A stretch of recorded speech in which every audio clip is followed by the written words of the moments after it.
Bonjour, bienvenue sur le podcast Passion d'artistes et d'artisans. Aujourd'hui, j'étais à la rencontre de Marine Keo. Elle est designeuse culinaire, mais elle se décrit aussi comme artiste pâtissière. Elle m'a expliqué son métier et comment elle a eu envie de le faire. Sa formation pour y arriver. Vous allez découvrir son style, qui est plutôt original. Et après, je lui ai demandé d'entrer plus précisément dans la description de ses procédés techniques, avec ses choix de matières premières, son processus de création et la peinture culinaire. On a encore parlé de couleurs, mais cette fois-ci dans l'alimentation, et de ses sources d'inspiration. J'espère que cette nouvelle personnalité va vous plaire et je vous souhaite une très belle écoute. Bonjour Marine. Bonjour. Bienvenue sur le podcast. Merci beaucoup, merci de m'avoir invitée. Aujourd'hui, tu vas nous raconter ton métier de designer culinaire, designeuse culinaire, que tu nommes aussi artiste pâtissière. Et qui va nous expliquer d'entrée le sujet, nous décrire qu'est-ce que c'est le métier de designeuse culinaire. Parce que moi, de base, j'avais écrit cake designer et tu m'as dit attends, c'est un petit peu différent. Ouais, absolument, c'est bien. c'est bien, t'as bien retenu. Exactement. Alors, tout à fait. Donc en fait, c'est une pratique déjà qui est peu répandue. Qui consiste en fait en avoir un regard et un rôle d'artiste appliqué aux matériaux alimentaires.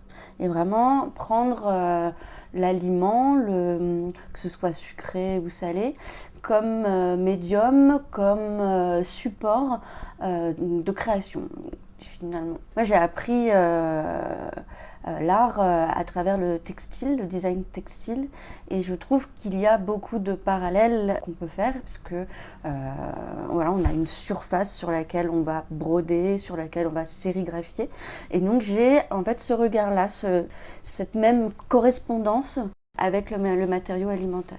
Et donc la pratique du cake design en fait regroupe principalement la création de gâteaux d'anniversaire décorés, soit avec de la pâte à sucre, soit avec de la crème au beurre, donc avec des techniques différentes. Et ça n'englobe que ça, le cake design. Alors que la notion de design culinaire est beaucoup plus large. Et d'ailleurs, selon en fait les personnalités de chaque artiste ou designer, ce mouvement va prendre des dimensions complètement différentes. Voilà. Moi, par exemple, ce qui m'a au tout début intéressée, c'était j'ai appris à fabriquer des moules alimentaires.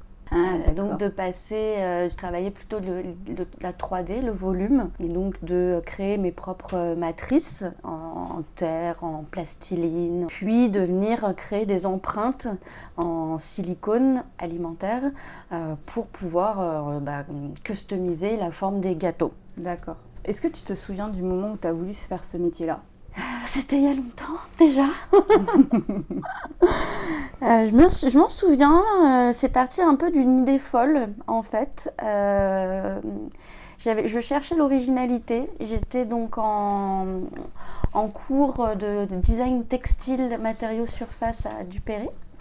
Et on nous a demandé en fait de trouver son identité à travers un projet qu'on allait garder tout au long de l'année, avec des visions complètement différentes, un peu en fonction des cours aussi qu'on avait. On gardait un peu le même thème, mais on l'abordait différemment. Et je suis très vite allée vers l'expérimentation de matières et de matériaux, la création de nouvelles matières, mais à base de chocolat, à partir de chocolat.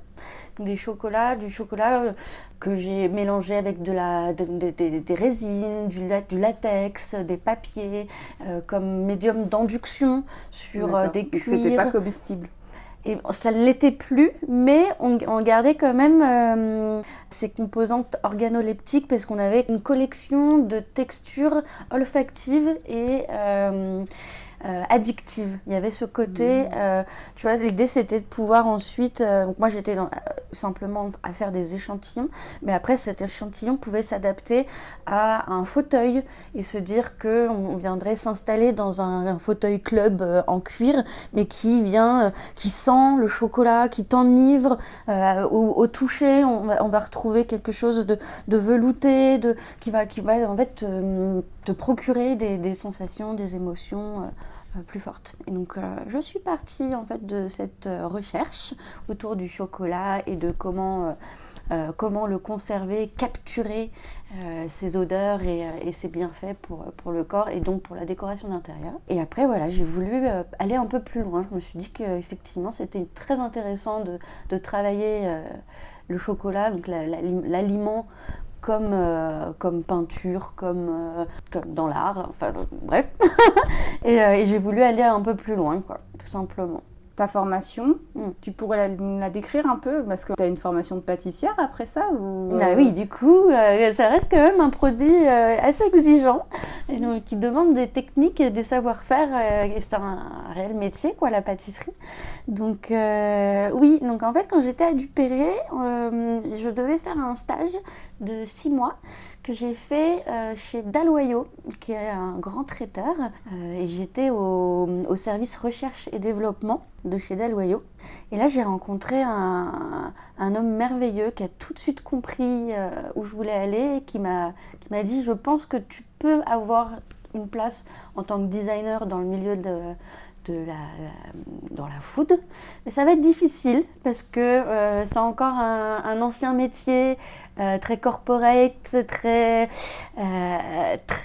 d'hommes, très misogyne, qui, a priori, tu vas prendre un petit peu des portes, ça va être assez compliqué. Et pour arriver à faire ton chemin, je te conseille de passer par la case départ. Tu seras plus crédible à leurs yeux. Et c'est là qu'il m'a dit, l'idée, serait que tu passes ton CAP pâtissier.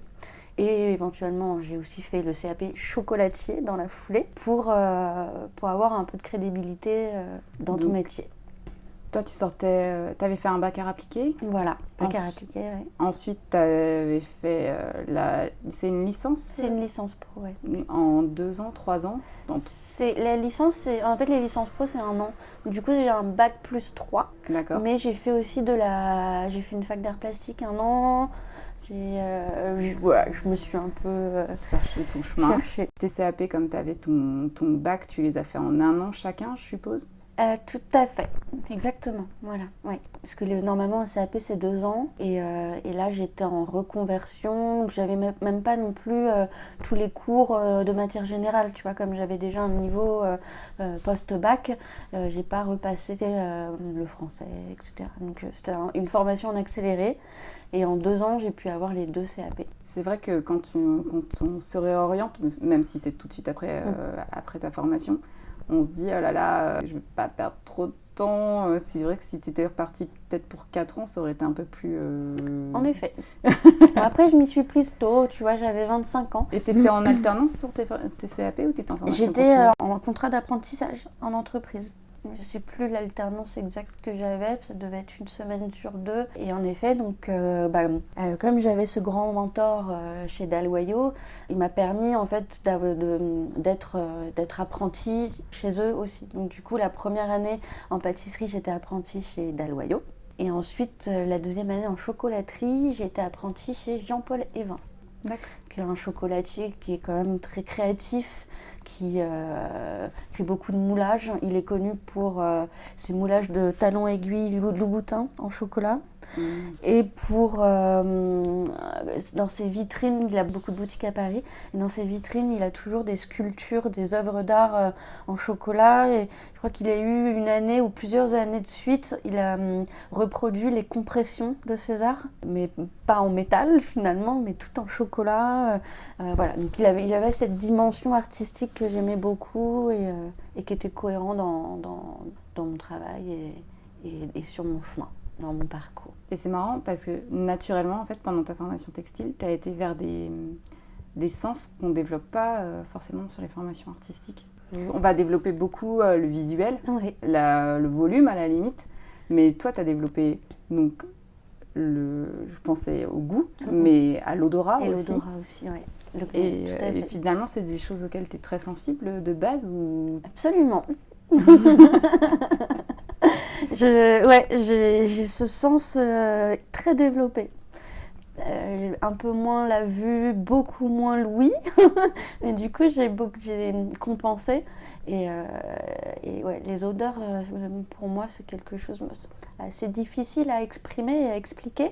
Mais j'en suis très sensible, quoi.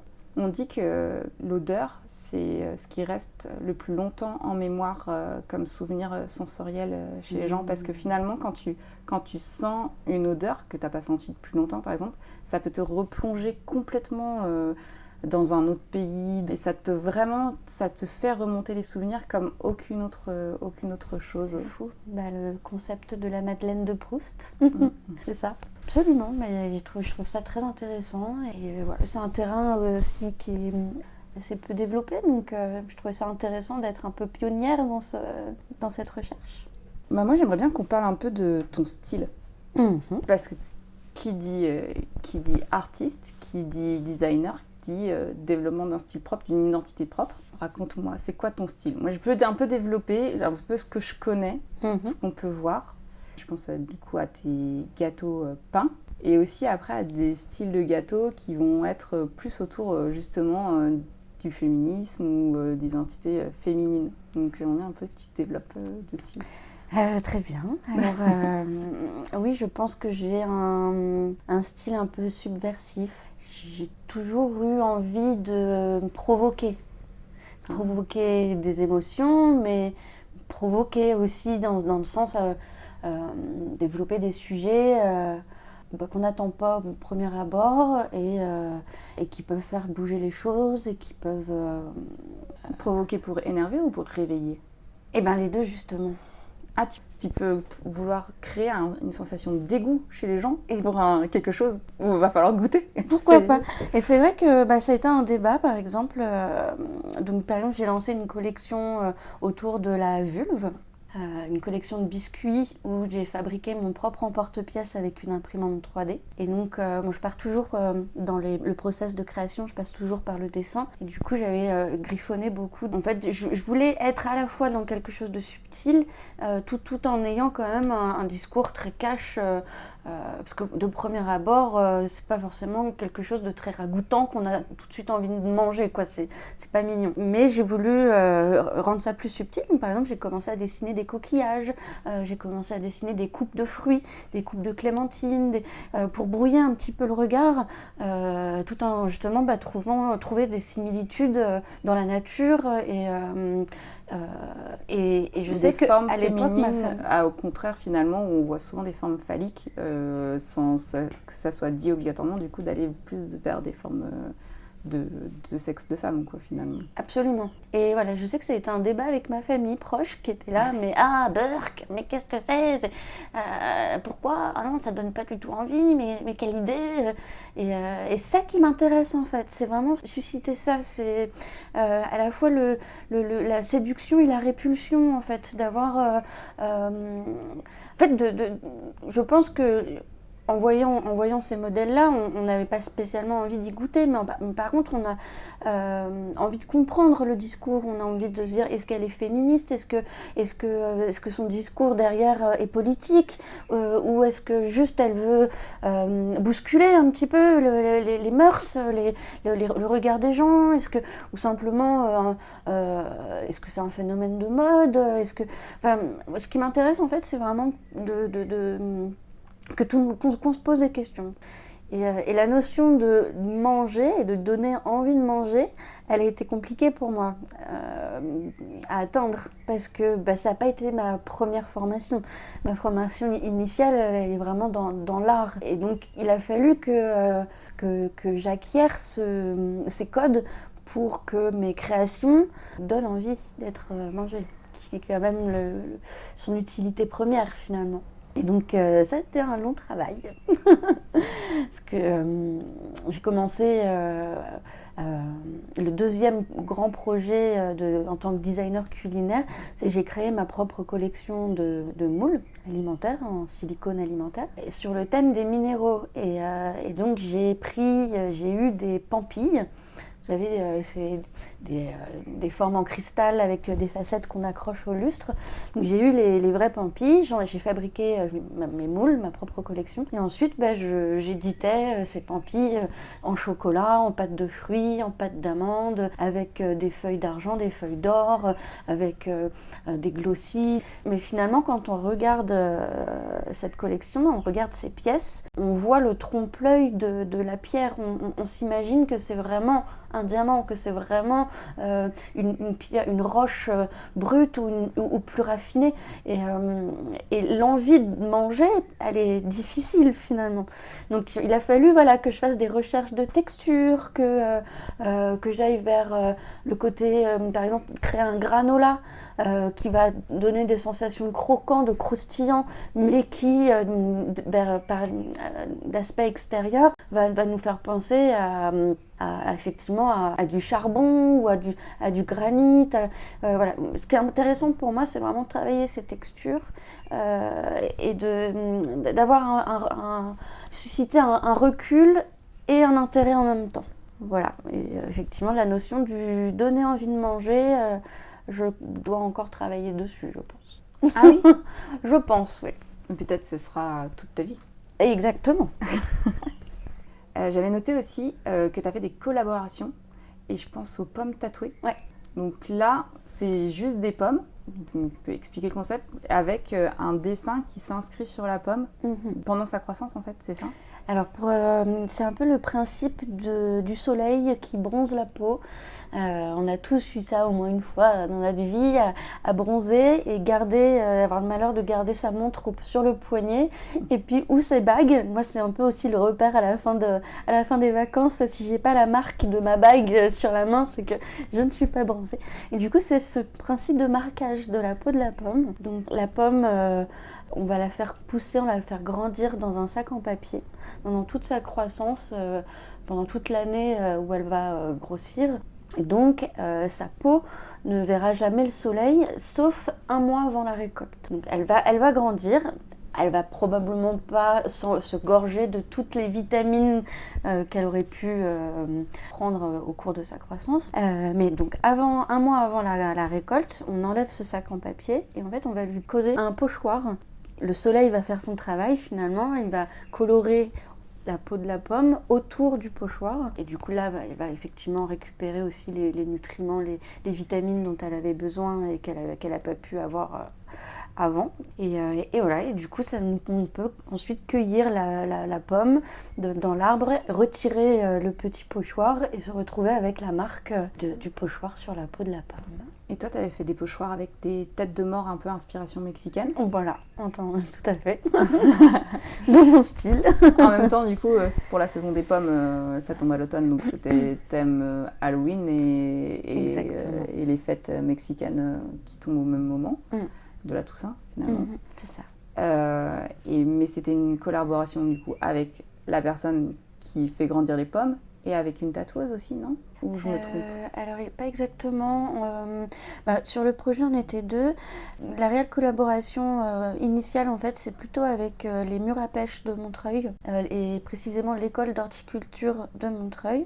Parce qu'en fait, c'est un concept qu'ils développent depuis des années et des années. Et en fait, qui a été créé plutôt... à Versailles par le roi Soleil à l'époque, il marquait déjà ses pommes avec le sceau. C'est chic. Voilà. Et donc, du coup, c'est une technique très très très très très vieille que l'école d'horticulture de Montreuil a repris. J'ai eu la chance de rencontrer une personne membre de l'association qui a bien voulu m'expliquer le concept et m'a permise aussi de pouvoir reproduire la technique et de l'améliorer un peu à ma sauce parce que initialement, en fait, le pochoir, c'est un papier un peu spécial qu'on colle avec une colle à papier peint un peu, je crois à base de beaucoup de fécule de riz, il faut que ça reste alimentaire. Et c'est un papier très très très fin qui respecte la nature et la pomme.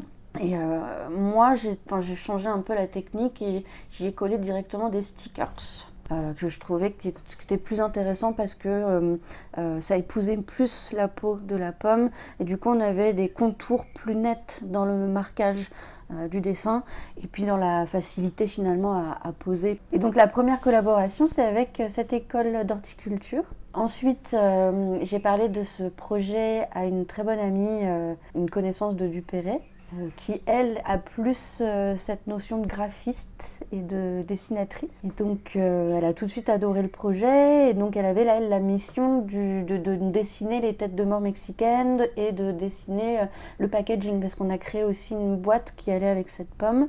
Et voilà, du coup, on est partis sur la route toutes les deux. On a démarché quelques maraîchers dans le sud de la France, avec beaucoup d'espoir. On a pris beaucoup de portes. Voilà, parce que l'intérêt pour le maraîcher, il est assez pauvre finalement. Oui, parce que la destination des pommes, c'était de les vendre à la fin. Oui, en tout cas, de récupérer un petit peu l'investissement, parce que l'idée, c'est que moi, j'aurais aimé pousser le projet ensuite à de la réelle commercialisation, proposer un catalogue avec différents graphismes en fonction de fêtes commerciales, en fonction de vernissage, d'événements. Moi, j'avais plus pensé au mariage, par exemple, qui s'organise 1 an à l'avance. Et là, on a quand même tout un process long. On a un processus d'1 an pour fabriquer la pomme, finalement. Et voilà, et moi, j'aurais aimé pouvoir aller commercialiser le plus. Mais là, ça a été le premier projet, le test, finalement. Et on a eu pas mal de pertes. Donc du coup, oui, on a trouvé un producteur de pommes qui a bien voulu nous prêter un arbre. Un arbre. Voilà, parce que bon, il s'agissait pas que ça soit une bonne année productive. Oui, puis surtout que ils ont finalement dans la production des pommes, il y a aussi pesticides ou pas pesticides, des filets pour protéger des oiseaux. Il y a plein de petits obstacles comme ça auxquels je n'avais pas pensé, moi, en tant que petite citadine. Et donc, du coup, il a accepté de découvrir un arbre pour moi et ensuite de laisser sa production. Voilà. Donc, c'est super intéressant ce que tu dis. Et moi, ça me fait penser à une autre question. C'est ton rapport à la matière première.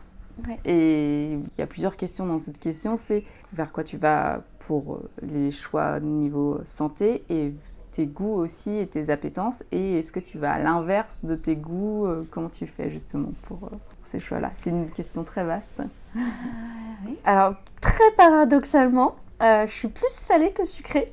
Au moins, ça évite de tout manger. Ouais, c'est pas faux. Donc, tu vois, j'ai pas choisi de travailler avec le produit sucré parce que c'est mes goûts finalement, tu vois.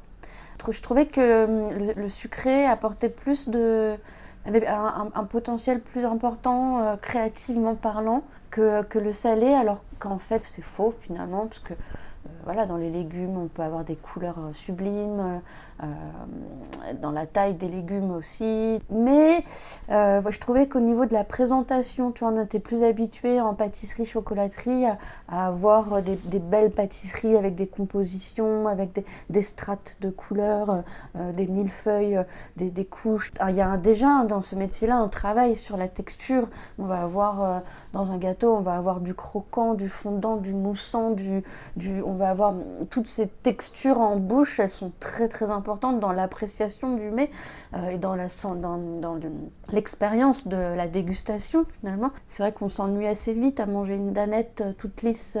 C'est toujours plus sympa de pouvoir y mettre des billes croustillantes en plus, d'avoir un petit peu de feuilleting pour que ça se crunch.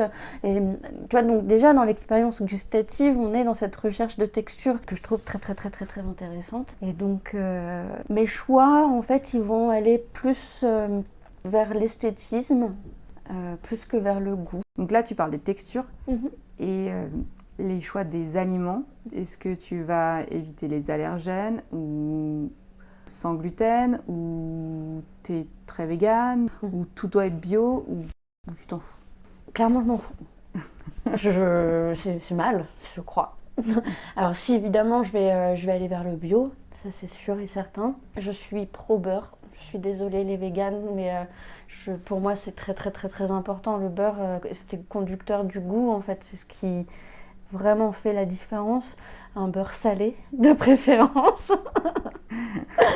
Ça, c'est mon côté, mes bretonne. origines bretonnes qui parlent. Et puis le sel, c'est aussi un exhausteur de goût, donc ça participe au goût. Le beurre est très très très très très important. Puis il fait partie en plus des ingrédients que j'utilise le plus, puisque en ce moment je crée des sablés, des biscuits, et donc c'est l'ingrédient principal en fait du biscuit. Je ne me verrai pas faire un sablé à l'huile végétale. Après, niveau allergène, effectivement, il faut y faire attention. Donc éviter tout ce qui va être poudre de noisette, par exemple. Mais après, bon, on est tous différents par rapport aux allergènes, donc ce serait un peu frustrant finalement de s'arrêter à ça. Par contre, j'ai une notion quand même de santé. En fait, l'alimentation, c'est beaucoup de plaisir, mais c'est surtout un besoin vital en fait pour être en vie et de préférence en bonne santé. Et donc si on peut, je pourrais étendre en fait à tous mes projets, mais là je pense à un projet en particulier qui s'appelait les macarons santé, où j'ai créé des macarons sur lesquels je dessine. Et souvent je dessine les ingrédients du macaron dessus. Et dans la ganache, j'utilise des huiles essentielles, des plantes, des super aliments, ce qu'on appelle les super aliments, donc la myrtille. Et voilà. Et l'idée, en fait, c'est un peu à la façon ayurvédique des Indiens, c'est d'avoir un coffret santé avec un macaron pour tous les moments de la journée. Par exemple, un macaron pour le matin à base d'orange, de citron, de curcuma qui va nous donner le peps nécessaire pour la journée. Un macaron bon pour la digestion après le repas. Un macaron qui va le soir nous détendre avant de se coucher. Voilà, d'avoir en fait cette notion de s'alimenter pour répondre à ses besoins vitaux et améliorer notre santé. Donc, santé et plaisir, quoi. Voilà. Est-ce que tu peux me décrire un peu ta journée type? Combien de temps ça prend et quelles sont les phases de cette création? D'accord. Alors, oui, bien sûr. Je pense qu'il va falloir que je choisisse un produit. Oui, tu peux choisir un exemple et me dire Pour aller dans quelque chose de plus simple, ce sont donc les sablés peints que je fais en ce moment. Donc je fais des sablés sur lesquels je peins avec du colorant alimentaire. Évidemment, donc il y a d'abord la phase de création du design de la collection. Donc je vais d'abord, et ce sera peut-être pas le matin, mais parce que j'aime bien travailler le soir, mais du coup je vais peut-être prendre 1 heure ou 2 pour me poser et dessiner et faire mes petits croquis et les illustrations. Ensuite, dans la création, la fabrication du produit, il va falloir effectivement adapter ses recettes en fonction des quantités que l'on veut sortir, des nouveaux ingrédients qu'on a envie de tester. Donc il y a une phase de rédaction des recettes. Il y a une phase évidemment d'aller se munir de ces ingrédients. Donc soit si j'ai des ingrédients un peu spéciaux, trouver finalement les bonnes épiceries, les bonnes boutiques, les bons endroits. Donc voilà, il y a une phase de course. Ensuite, il faut préparer la pâte à biscuits. Donc c'est un mélange de beurre, de farine, de sucre qu'on vient émietter du bout des doigts pour faire la phase de sablage du biscuit, lui donner en fait une apparence un peu de sable mouillé. Et ensuite, on vient le malaxer très très rapidement, pas trop la malaxer la pâte, avec un blanc d'œuf. Et cette pâte, une fois qu'elle est prête, elle a besoin d'un temps de refroidissement. Donc ça peut aller de 3 heures, voire une nuit complète. Donc ça, il faut le prévoir dans son timing finalement. Donc potentiellement faire la pâte la veille de la cuisson. Puisqu'il faut, pour pouvoir ensuite étaler et détailler la forme des biscuits, il faut que la pâte soit très très froide. Pour pouvoir avoir un geste rapide, régulier, que la pâte ne colle pas et surtout qu'elle ne se déforme pas à la cuisson. C'est-à-dire que je vais donc le lendemain récupérer mon pâton, réassouplir un petit peu la pâte, l'étaler finement. Donc là, je me suis fabriqué des petites règles que je mets sur le côté qui me permettent en fait d'avoir une épaisseur régulière que j'ai choisie. Ensuite, j'ai des emporte-pièces ou des découpes-pâtes ronds, carrés, j'ai plein de formes différentes. Et donc je viens détailler mes petits biscuits Et ces biscuits, ensuite, je les remets tout de suite au congélateur. J'essaie de vraiment tout détailler, ce qui me permet en fait d'avoir le temps nécessaire aux biscuits qui ont déjà été découpés, de bien prendre le froid. Et ensuite, je lance les cuissons. Actuellement, j'ai la chance de pouvoir utiliser le laboratoire de mon travail. C'est bien, t'anticipes mes questions. J'allais te demander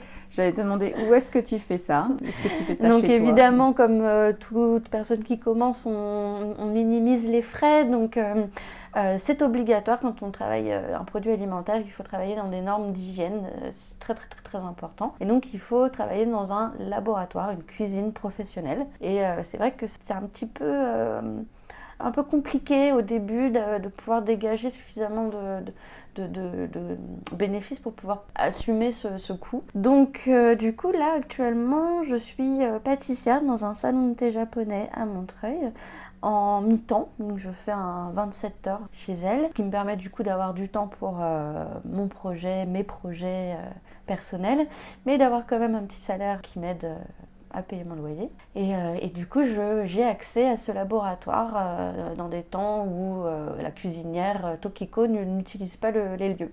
Donc c'est vraiment une révolution parce que j'ai un four professionnel où plutôt que de lancer 3-4 cuissons différentes du coup il y en a pour 20 minutes à peu près de cuisson à 150 degrés pour un biscuit. À chaque cuisson, à chaque fournée que j'envoyais, il fallait attendre que mes plaques de cuisson soient refroidies pour pouvoir relancer ces petits biscuits qui étaient au congélateur qu'on va pas remettre sur une plaque chaude parce que du coup ils vont fondre, etc. Donc il y avait beaucoup de temps d'attente qui me prenait beaucoup d'énergie aussi. Et là j'ai un énorme four où je peux lancer 100 biscuits d'un coup et pendant 20 minutes je fais autre chose et j'optimise mon temps. Mais oui, parce que à un moment donné, en fait, tu peux pas gagner ta vie en ayant une cuisine de ménagère lambda, quoi. Enfin, tout à fait. Tu dois faire quand même des quantités significatives.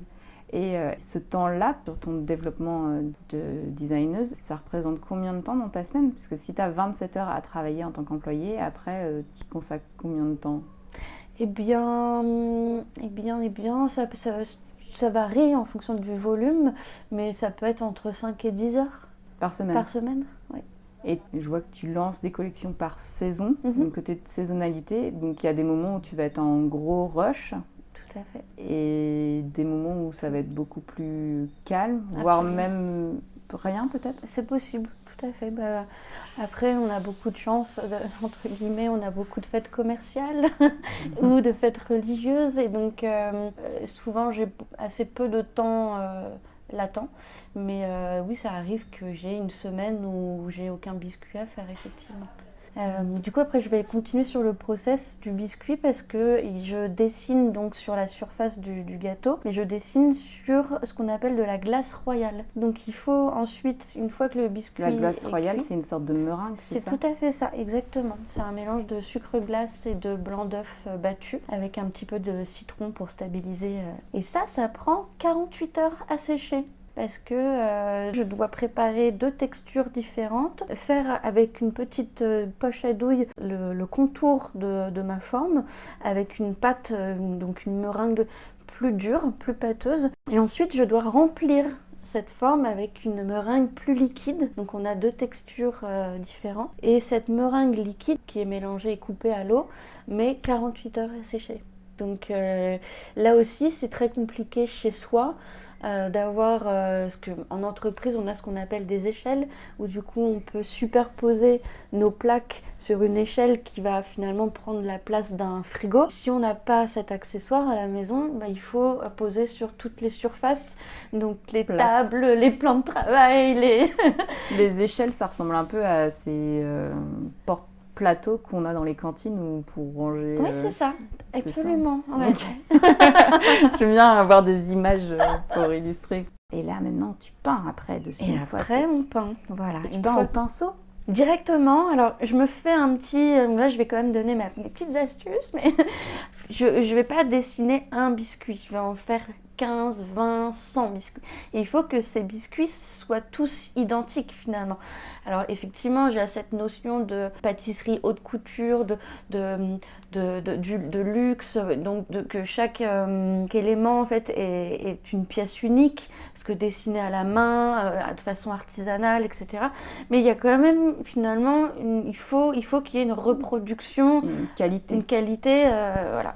Et donc j'utilise un calque, je me fais un petit calque de mon croquis avec les proportions et les lignes directrices en fait, qui me permet en fait de placer sur mon biscuit le motif et ensuite une fois que j'ai mes volumes placés sur le biscuit, les premières lignes, effectivement là je viens m'amuser directement au pinceau, donc j'ai des colorants alimentaires. Alors c'est marrant parce qu'au début j'avais une façon de voir les colorants un peu à la façon des peintres, c'est-à-dire que je m'étais acheté que les couleurs primaires, sciant le magenta et le jaune, et je m'étais dit oh mais c'est bon, là j'ai l'habitude, je vais faire mes mélanges moi-même et puis je vais sortir mes oranges, mes violets, mes verts, puis mes petites nuances. Et en fait zut, ça ne fonctionne pas comme ça en pâtisserie, parce qu'en fait on va, ce qu'on n'a pas du tout en peinture, c'est on va surcharger la couleur. Et la couleur finalement, ce violet par exemple, qui va être un mélange de rouge et de bleu, et parfois si on veut un violet un peu bordeaux, on va y rajouter un petit peu de jaune pour avoir ce côté un peu marron, etc. Et bien finalement c'est du plus, en fait on a les 3 couleurs dans cette couleur, on a la quantité qu'on met, et ensuite en fait cette couleur va soit devenir beaucoup trop foncée, soit même colorer la bouche finalement, colorer la langue et apporter un goût.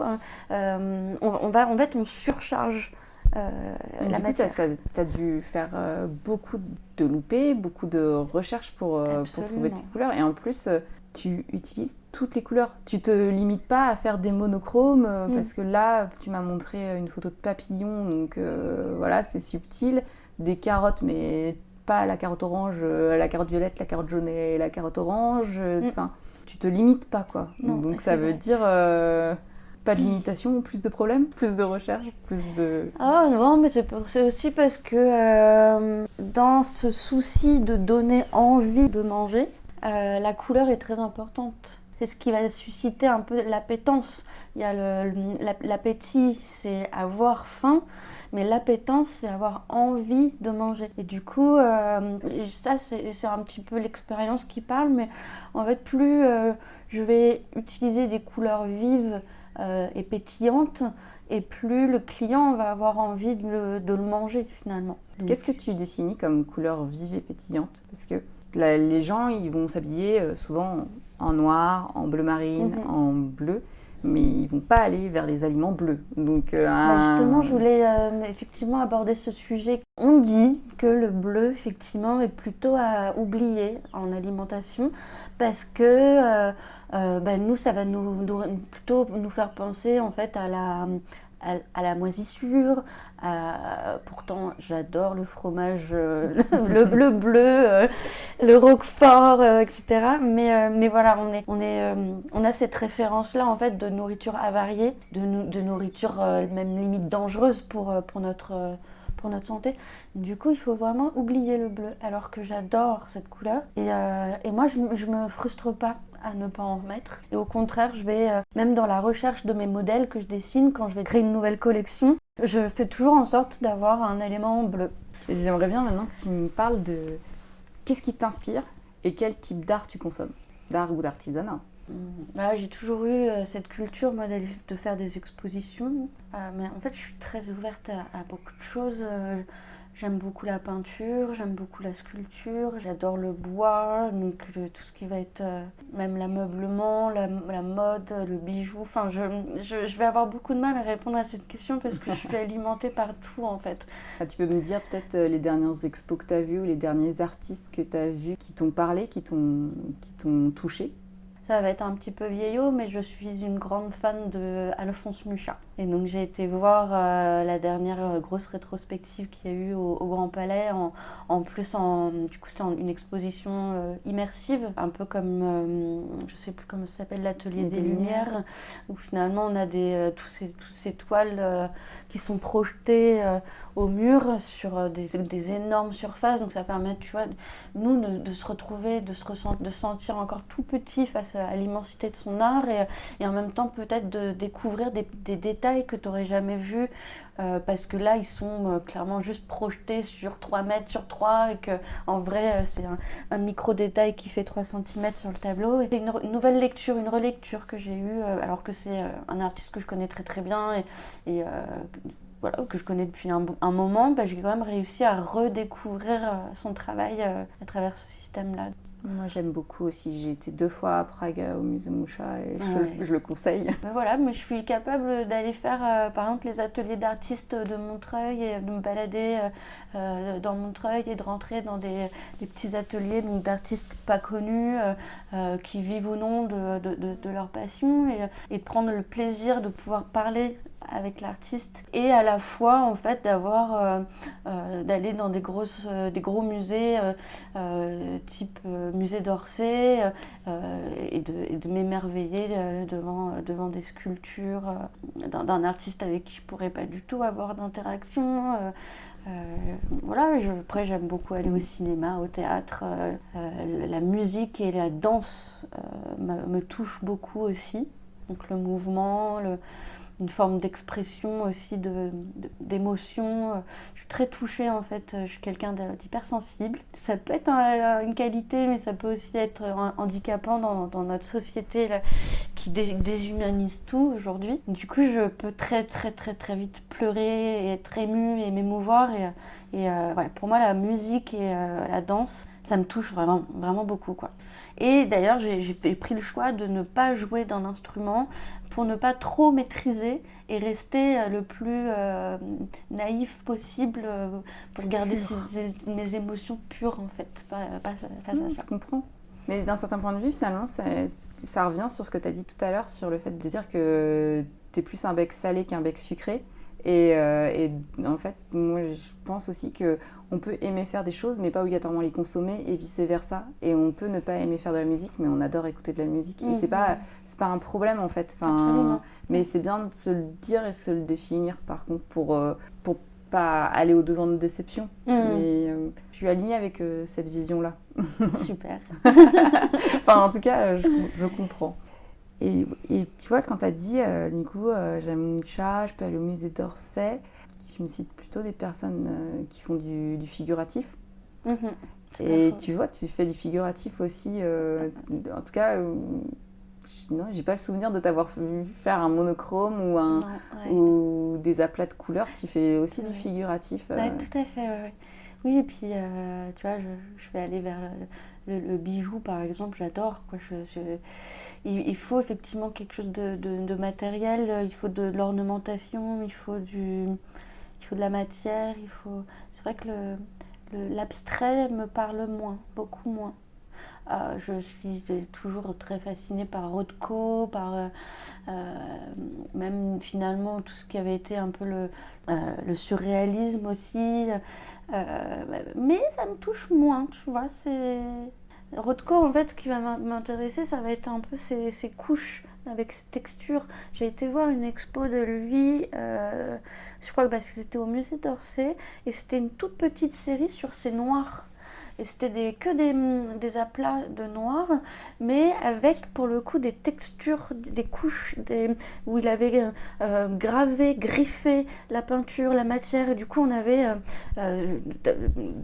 comme ça, en regardant de loin, tu vois un rectangle noir. Et puis en t'approchant, en fait, et puis en allant un petit peu sur le profil de la toile, tu vas avoir toutes les strates, toutes les griffures, les textures, le travail de la matière. Ça va me parler aussi, tu vois.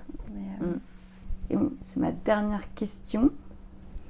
Déjà, ça passe tellement vite. Oui, donc la dernière question, c'est quels sont tes projets en ce moment et où est-ce qu'on peut trouver ton travail, où est-ce qu'on peut le voir? Très bien. Alors, actuellement, je suis en train de refaire un dossier d'études de marché, de business plan. Parce que j'ai toujours eu envie de vivre vraiment de mon art, mais toujours eu des petits obstacles de la vie. Donc j'ai toujours un job à côté, mais là j'ai repris vraiment de la force et j'ai la niaque d'y arriver. Donc je suis dans cette création de dossiers, de sorte à pouvoir faire des demandes de financement auprès d'organismes et de commencer à investir un petit peu dans du matériel plus professionnel pour optimiser ma production de biscuits. J'ai du coup j'ai trouvé ce nouveau produit, donc les biscuits peints à la main, que je trouve englobe un peu toutes mes compétences. Donc j'ai vraiment mis du temps en fait à chercher ma place de designer dans le milieu de la pâtisserie et de trouver un produit qui pouvait vraiment montrer toutes les facettes de mon art et de mes compétences. Et voilà, je suis très contente d'avoir trouvé ce produit.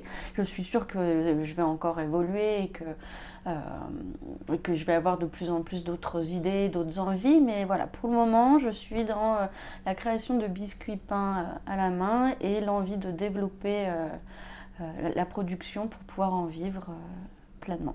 Et aujourd'hui, on les trouve où, tes biscuits? Et aujourd'hui, je les vends chez une fleuriste qui s'appelle Supplément d'âme. Je les vends en dépôt en fait chez des commerçants. Il y en a aussi également quelques-uns au salon de thé japonais où je travaille. Tu peux donner les adresses? Oui, donc le salon de thé japonais se trouve à Montreuil, au 21 bis Paul Vaillant Couturier. Et la fleuriste est à Romainville, je crois que c'est la rue de Verdun, à Romainville. Donc ce sont deux commerçants du 93. Il y a aussi par exemple la brasserie Mire qui se trouve à Romainville qui me soutient, où je fais plutôt des ventes pop-up, des ventes flash autour de fêtes comme pour un marché de Noël, la fête des mères, etc. Donc là j'y passe une journée, je suis sur mon petit stand et vous pouvez du coup me rencontrer, discuter avec moi et voir l'humain derrière.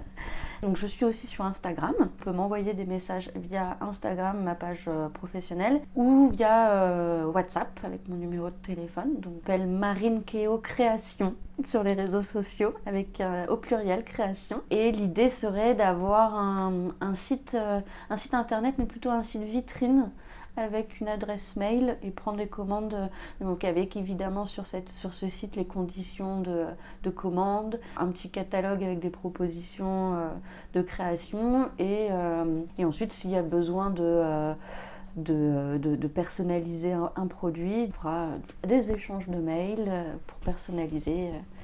Voilà. Ça c'est en création. Enfin, merci Marine. Ouais, je t'en prie, merci à toi. Et je te souhaite bonne continuation dans ce beau projet. Merci. Merci pour votre écoute. J'espère que cette nouvelle personnalité vous a plu. L'enregistrement avait lieu chez elle, au-dessus d'un jardin partagé. Avec la fenêtre ouverte, on a pu entendre le bruit de la grille qui s'ouvrait et se fermait, mais aussi les oiseaux qui chantaient au début du printemps. Vous pouvez vous abonner au podcast et également suivre son actualité sur Instagram au nom éponyme de Passion d'artistes et d'artisans. Je vous souhaite une bonne fin de journée et je vous dis au revoir et à très bientôt.